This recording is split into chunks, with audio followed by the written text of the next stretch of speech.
Shalom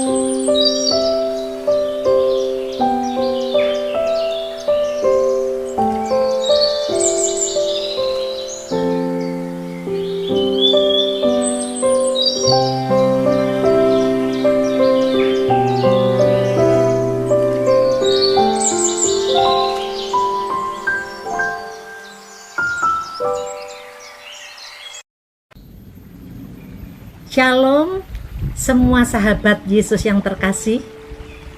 Jumpa lagi di Weekend with Jesus. Renungan hari ini hari Sabtu tanggal 14 Mei tahun 2022 dari Injil Yohanes bab 15 ayat 9 sampai dengan 17. Hari ini kita juga merayakan Rasul Santo Matias. Santo Matias ini menggantikan Yudas, dan Santo Matias ini adalah seorang yang amat sangat baik hati, tulus, tidak punya ambisi pribadi dalam pelayanan dalam kehidupannya sehari-hari. Semua dilakukan hanya untuk kemuliaan Tuhan dan untuk sesama. Nah, dasarnya adalah kasih.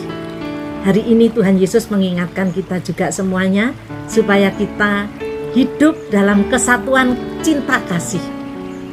Mengasihi, saling mengampuni, dan kita benar-benar harus terus berproses dan belajar. Kenapa? Sahabat-sahabat terkasih, kata kasih itu indah sekali. Cinta kasih itu luar biasa ya. Tapi apakah mudah untuk melakukannya? Terutama dalam kehidupan kita sehari-hari. Terutama pada saat-saat kayak seperti sekarang pandemi gini, banyak sekali kita harus menggelontorkan kasih. Karena kita sudah digelontor kasih Tuhan. Sahabat-sahabat yang terkasih, Tuhan Yesus itu mengatakan kepada kita semua bahwa kasih itu adalah perintah Tuhan Yesus. Dan kita harus melakukan perintahnya sebagai murid Yesus, sebagai kekasih Yesus, sebagai sahabat Yesus. Di ayat yang ke-12 Tuhan mengatakan, inilah perintahku, yaitu supaya kamu saling mengasihi seperti aku telah mengasihi kamu. Kita bersyukur, kita ini sudah dikasih oleh Yesus secara luar biasa, amat sangat luar biasa.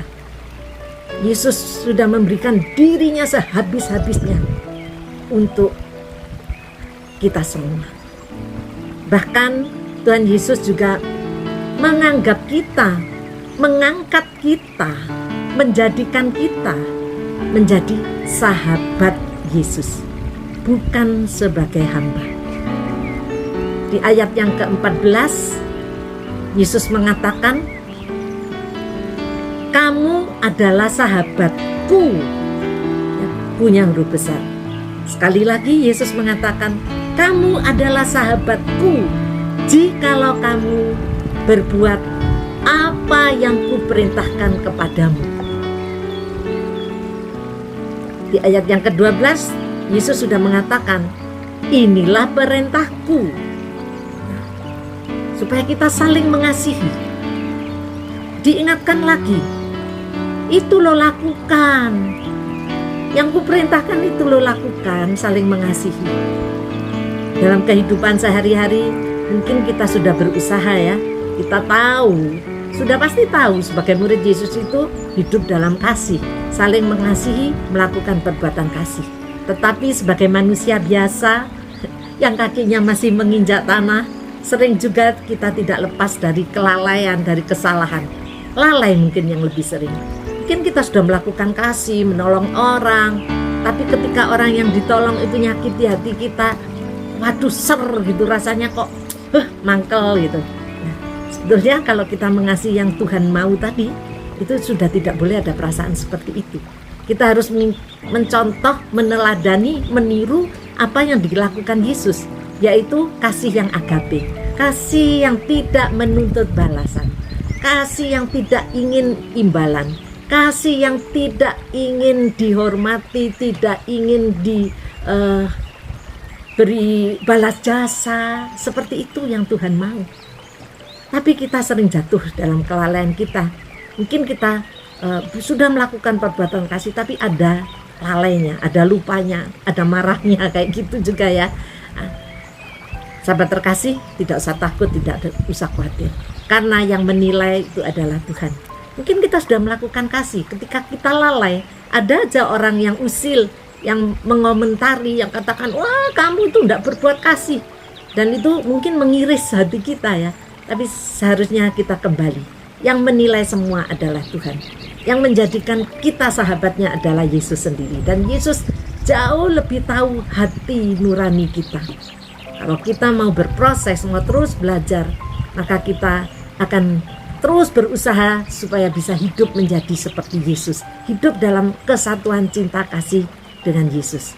Sahabat-sahabat terkasih, kita mengikuti Yesus yang jatuh, memanggul salib, jatuh, bangun lagi, jatuh, bangun lagi.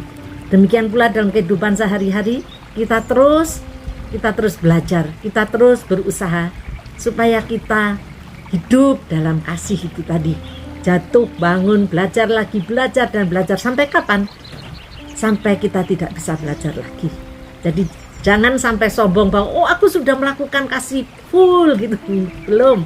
Kita akan jatuh, bangun, kita belajar dan tetap pegang perintah Tuhan.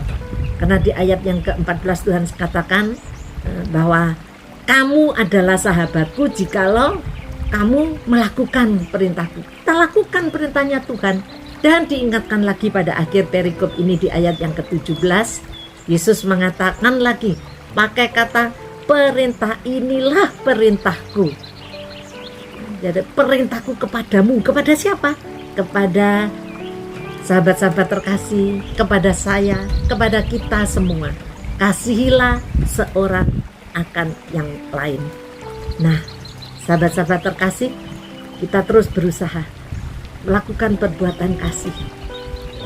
Apapun itu, kita mau berkorban, ya, berkorban waktu, berkorban dana, ya, berkorban apa saja yang kita bisa, yang kita miliki, karena itulah perintah Tuhan untuk saling mengasihi. Kita berdoa agar Roh Kudus yang memampukan kita. Kita berdoa agar Tuhan Yesus sendiri yang senantiasa mengingatkan kita dalam kesatuan cinta kasih ini. Terima kasih Tuhan, kalau Engkau sudah mengingatkan kami untuk saling mengasihi. Dan ajarilah kami agar kami terus bisa melakukan sesuai dengan perintah-Mu. Terima kasih Tuhan Yesus. Amin. Saya Maria Gabriela Nini Darmayanti Adiwijaya, pengajar SEP Surabaya. Ayo sahabat-sahabat terkasih, saksikan terus Weekend with Jesus di channel yang sama setiap hari Sabtu. Tuhan memberkati kita semua.